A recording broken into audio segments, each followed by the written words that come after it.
Hello and welcome to My Two Cents here on YouTube. This is part 2 of An Addict Nation. So let's continue that conversation. I ended episode 1 with saying that we need as a nation to start with an apology. And what do I mean by that? We have never properly addressed, well, I don't feel we have properly addressed the horrors and injustices caused by apartheid and racial prejudice. And we're still living through them.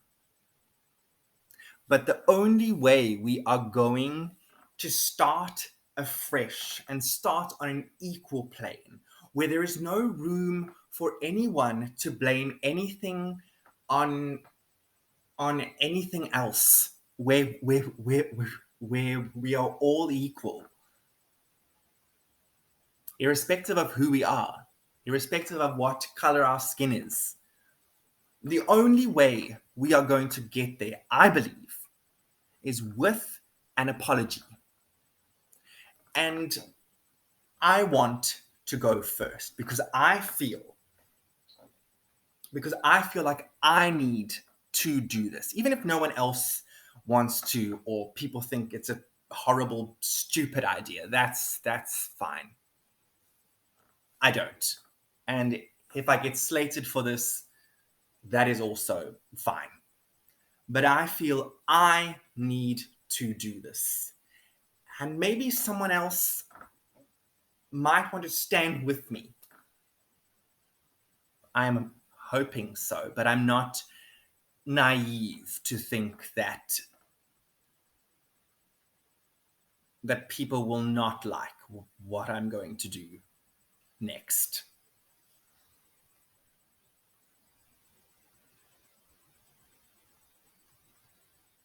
I was born white.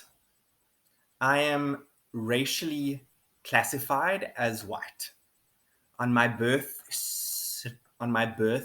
certificate in 1987, which was still during apartheid, I was classified as white. When I apply for a job, every job that I apply for, I have to say what race I am. And I put down white. I am proud of who I am. I'm proud of what I look like. But as I mentioned in episode 1, I feel like my soul and my spirit was born with a dark cloud over it, with an inherited guilt. You know, we've spoken about white privilege. But I have never heard anyone speak about white guilt. Maybe I'm wrong. Maybe someone has mentioned that, but but but I feel like I have inherited this guilt.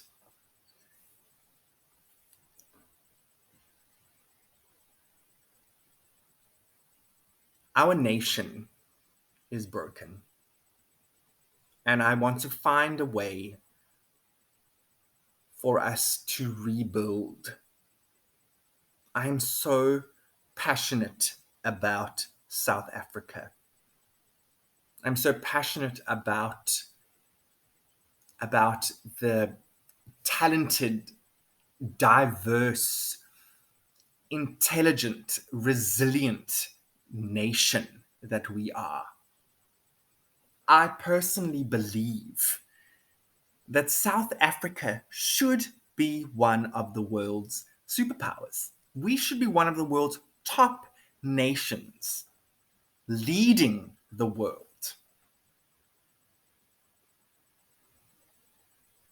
We have so much potential and so much going for us. But we're just getting it all wrong.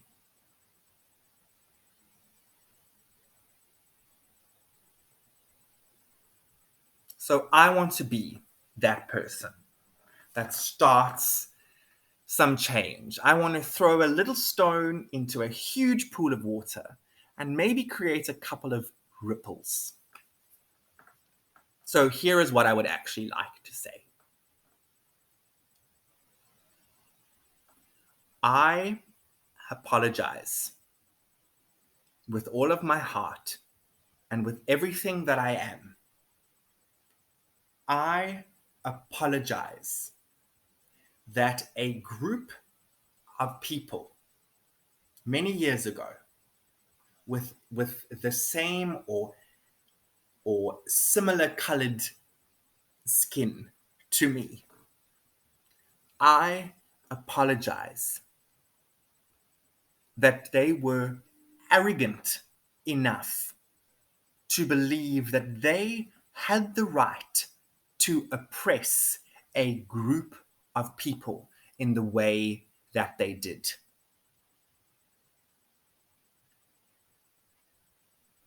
I am sorry that someone like me has not yet come forward and apologized. And I would like to start that. And I'm hoping that someone out there might see this and might want to say, hey, I want to apologize too.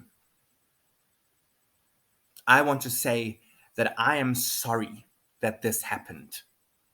I am sorry that thousands of people died under the apartheid regime. I am sorry that people just like me, with hopes and dreams and families, I am sorry that their dreams were squashed by a group of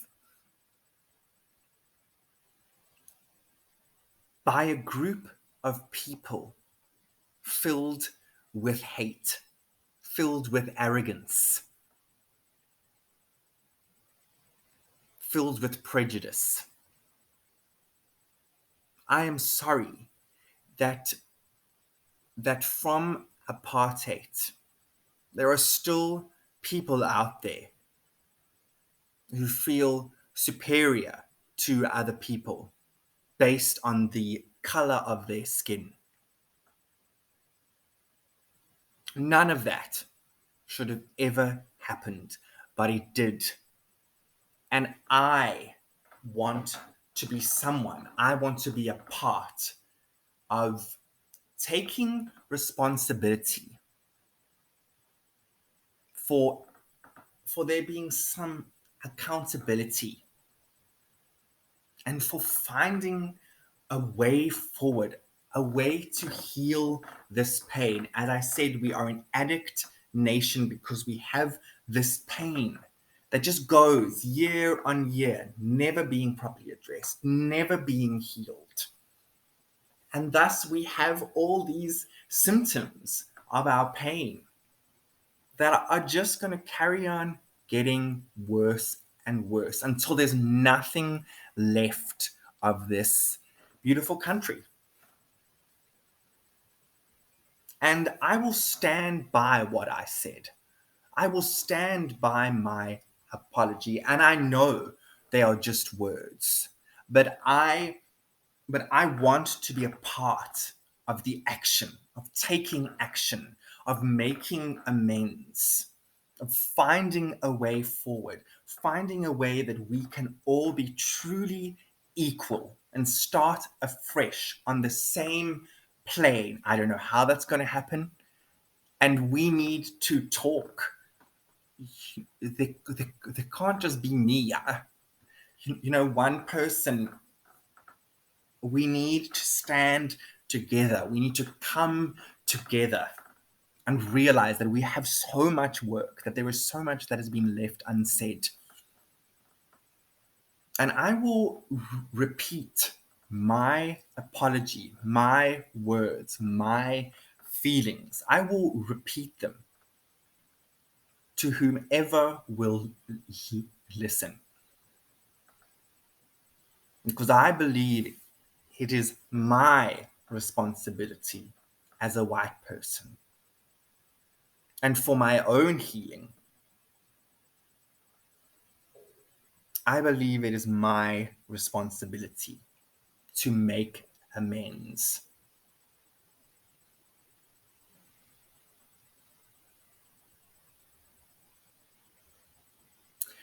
There was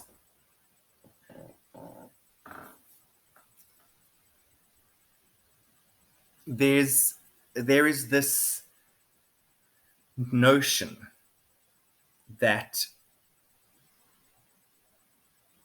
because I wasn't born during or I was a young kid during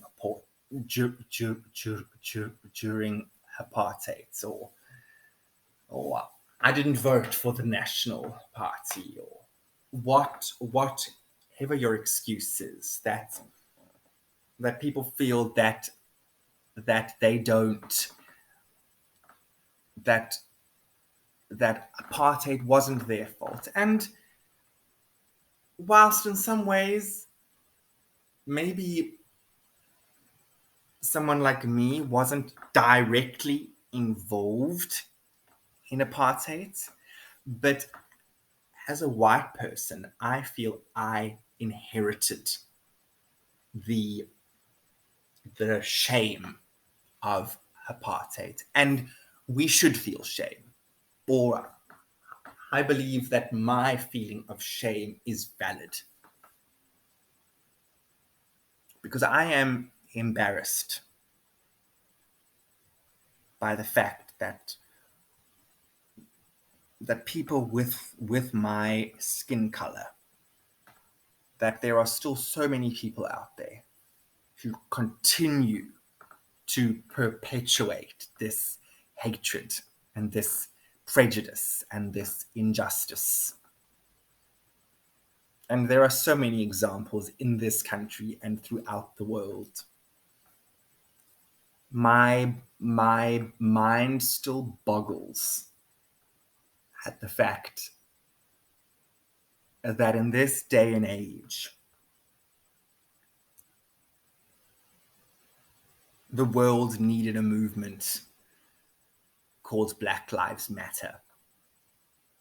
That in this day and age, we still need to be reminded that a group of people, a very huge group of people, that we need to be reminded that their lives matter, that their lives matter just as much as mine.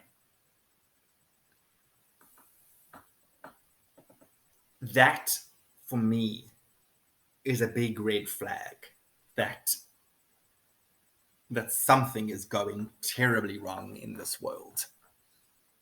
That we need to be reminded that somebody else's life, who may have a different color skin or a different religious a different religious belief or sexual orientation, that someone different to me, that their life matters just as much as mine. That still blows my mind.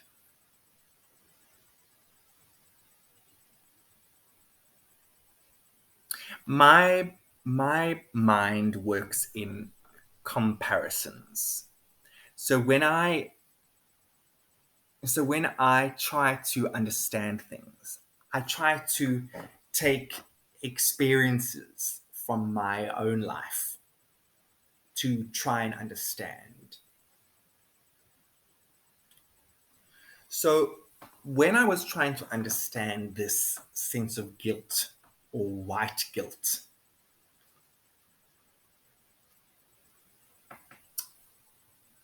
I was trying to compare it to something or compare it to a hypothetical example. And here's what my little mind came up with.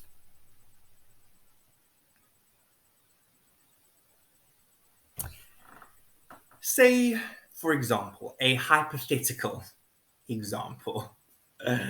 I'm sure you might find a couple of flaws in my argument, but just bear with me. Say, for example, you buy a house or you inherit a house, and there is this beautiful, beautiful tree right on the one side of the yard. Beautiful tree.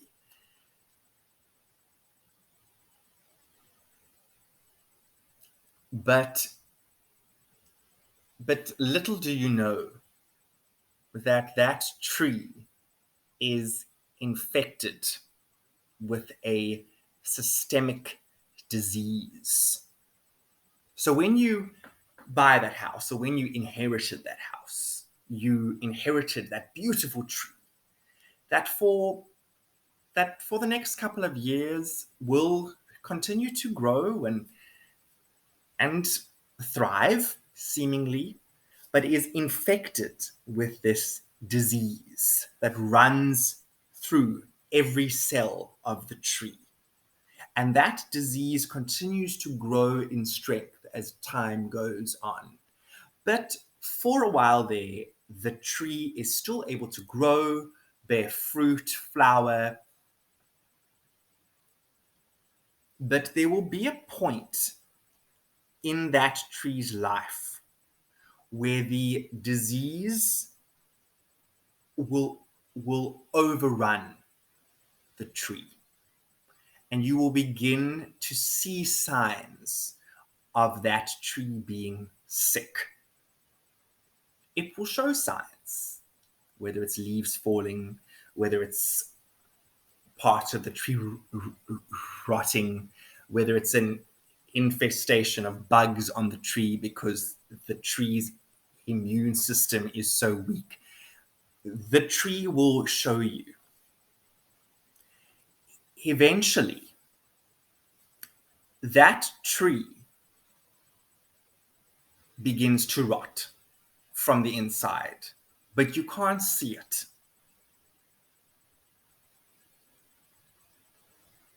One day, there is a huge storm, one of our big Cape Town winter storms with those gale force winds. And one almighty gust of wind, that tree cracks and falls onto the neighbor's wall and house and causes great damage. Now, whose fault is that? Who is liable for that? One argument could be of the home owner,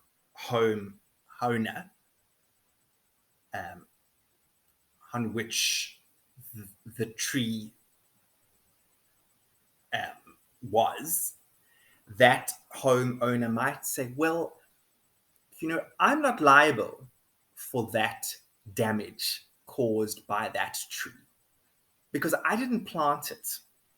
I didn't know that it was infected with a disease, that one day it was going to rot and wind would blow it over. I didn't know about it.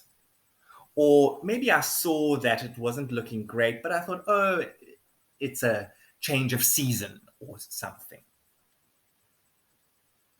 But the fact of the matter is, in my mind, you bought that land or you inherited that land, and you inherited everything on it, including that beautifully diseased tree that has now caused hectic damage. And I believe that the landowner, the homeowner, is liable for what they inherited. That is my comparison of what I feel when I talk about my white guilt. I believe I inherited this. And I believe very strongly that in my life, this cloud that is hanging over me, that is hanging over us as a country and as a human race, I believe this is blocking us. This is why the world is in such chaos. This is why our country is in such chaos, because we have inherited it. But what I think is so powerful is that we have the opportunity to be the generation that heals. We have the opportunity to be the generation to take responsibility, to find solutions, to find a way forward. We we have the opportunity to come together,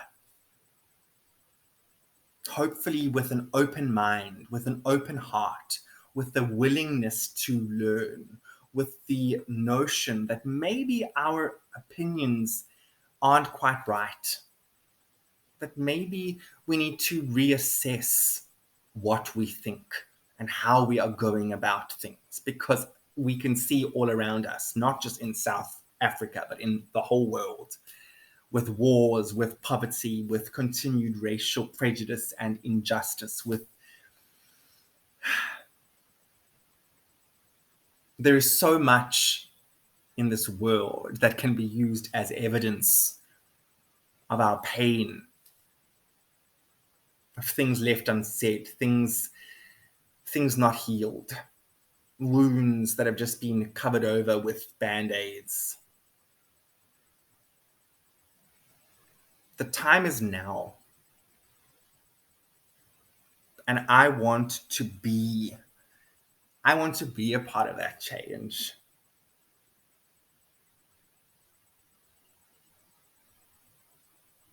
I love this country so much. And if it means I need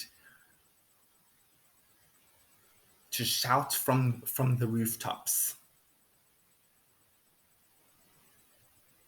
that I'm so sorry. I'm so sorry that people's dreams and hopes and lives have been destroyed by other people with my same skin tone. If I have to start that conversation, I will. And I will stand by it. And I hope someone will join me and have a conversation and make amends and heal. I want us to succeed. I want to succeed. But I am not going to succeed until we all succeed.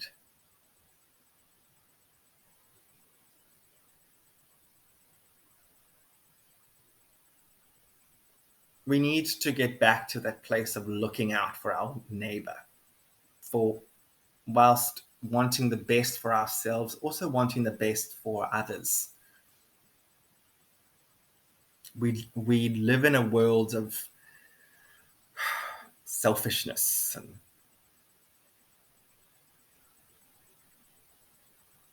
we need to change that into kindness. We need to change the blame game into the taking responsibility for my actions game. Taking responsibility for, I'm sorry, things that we have inherited, and whether or not we were actively a part of them, it still looms large over us, looms large over me. And once again, I say I speak for myself, and I know I use the word we, but please always know I'm speaking for myself. I can only speak for myself and have hope that someone else out there also wants to take responsibility and speak for themselves and maybe stand next to me or just stand up. Let's heal. Let's rebuild what is broken.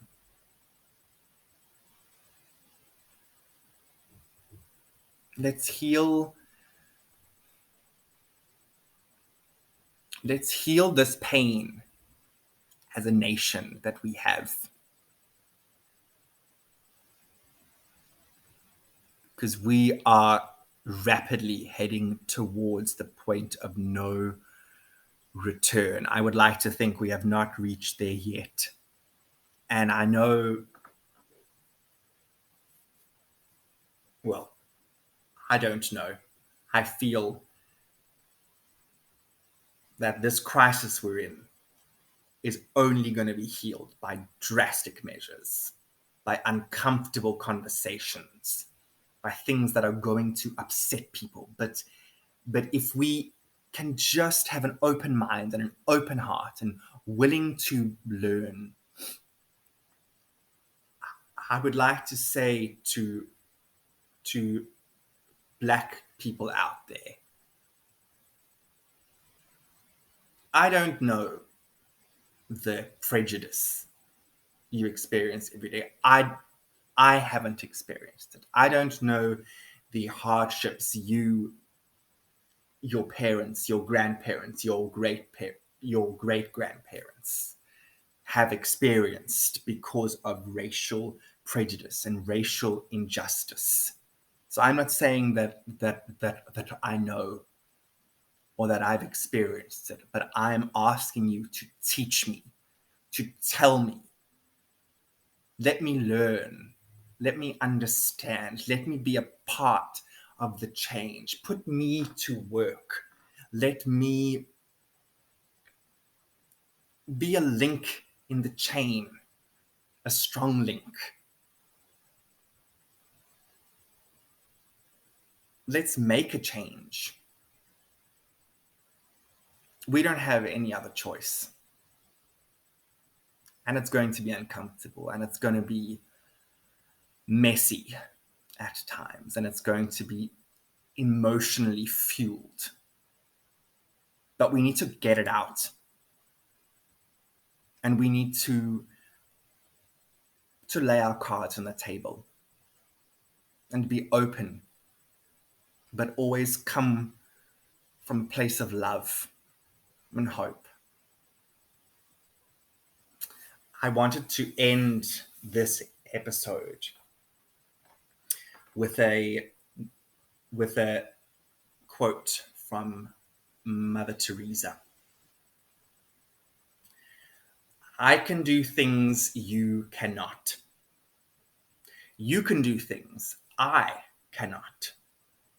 Together, we can do great things.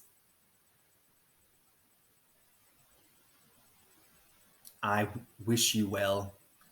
I wish you love. I wish you peace. And I hope you've taken something from this. And I would like to continue this conversation. Thank you for your patience. Thank you for your time. And once again, I say, this is me. This is me, raw and real. These are my feelings, my opinions, my thoughts. And I'm hoping someone out there also shares them or shares similar feelings. Thank you for your time.